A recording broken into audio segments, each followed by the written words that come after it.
Hi, we're still working with this pattern that we altered to make this pleated mask, surgical mask that the nurse had done. Again, we altered the pattern to be a little bit smaller.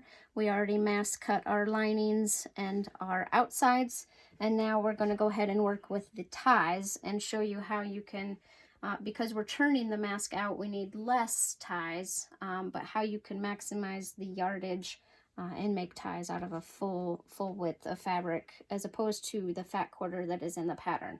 So I'm going to point you back to the pattern again because here in a little bit because of how to sew the pieces together. So here I've already cut the 3 strips. I'm sticking to the pattern width of 1.5.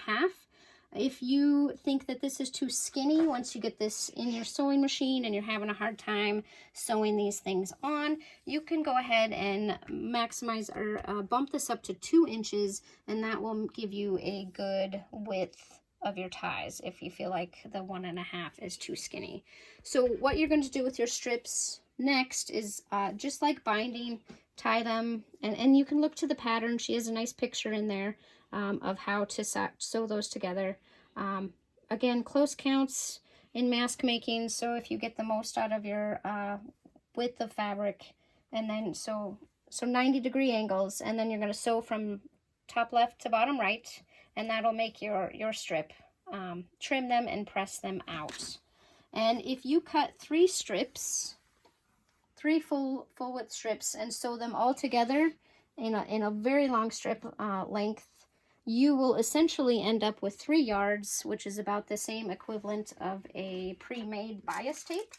Now, I have a package of the extra wide double fold, and it is 3 yards. And what I can do is also you get 2 masks out of either way. If you make your own fabric ties, or if you have some of this in your stash that just needs to leave or find a home or a good purpose. What I like to do is just take, once I get my binding, my ties sewn together, or the extra wide double fold. Actually, if you're making this, we'll show you how to press them in a minute, but after they're pressed and everything's tied together, I like to go ahead and just match up the ends and then grab the centers. Take my handy dandy scissors, cut it in half, and then I reach these guys down here. And when you do that, you end up with 2 sets. Makes 2 masks, so it maximizes the use of that. And when you measure these, they do come out at about 27 inches. I wouldn't go any shorter than that for ties. And I'll show you in a minute when we get to the construction of these things how to offset those a little bit, because the tie around the neck can be a little bit shorter than the tie around the head. So we just bump that down. So this will be for 2 masks. And then also if you're making your 3 strips, I made kind of a mess of these. Once you get all of these tied together, they will also make 2 masks. And so we have another strip over here on the ironing board. I'll go ahead and show you how to press those real quick. You don't need to watch me. I'm sure you all understand how to press and press. So essentially you're going to press them in half. Watch your fingers. Use some steam if you'd like. And then I like to do this. Go a little shorter on one side as far as bringing the sides into the middle. And then bring that top down.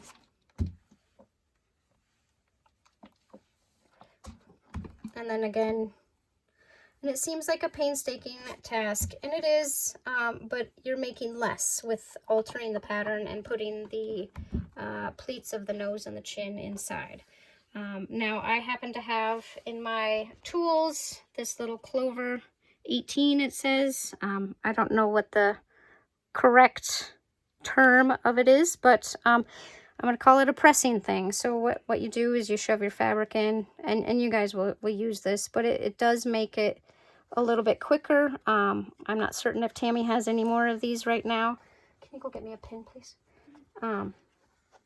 But you get the fabric shoved in there, and sometimes you have to convince it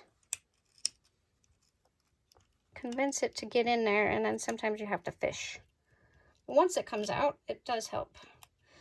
And so if you're making multiple masks and they all have the same fronts and the same ties, I would make miles and miles of your binding. Oops, pulled it too tight. So this just automatically brings it out and presses it. I do like to pin it down so it holds tight.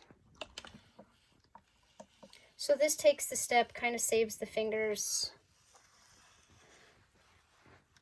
And then I do like to still go back. If you're a pretty good sewer, sometimes you can just go with this. I like to have mine pressed because then I just know when I get to the machine, things are gonna give it a little bit of steam. And then you have your ties. Like I said, if you're making a lot of masks out of the same fabric, you're just using up your stash. You have some batiks that you picked up at the store this week. Thank you, Tammy.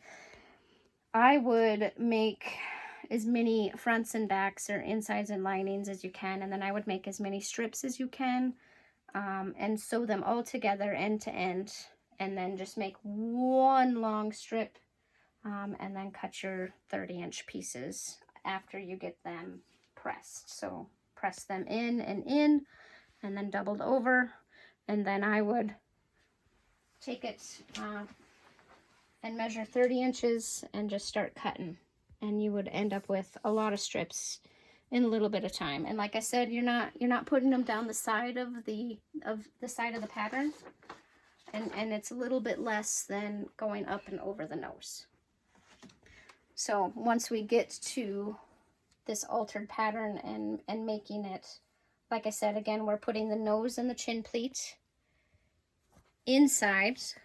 One thing would be nice, it's not going to be rubbing on your nose. And then we're using less ties and putting it in with the side pleats. So that's just a little easier way to be using your yardage for making the ties instead of using the fat quarter like the pattern explains. So in the next video, we'll probably go ahead and work on some construction. Let's put a whole mask together and see how it goes.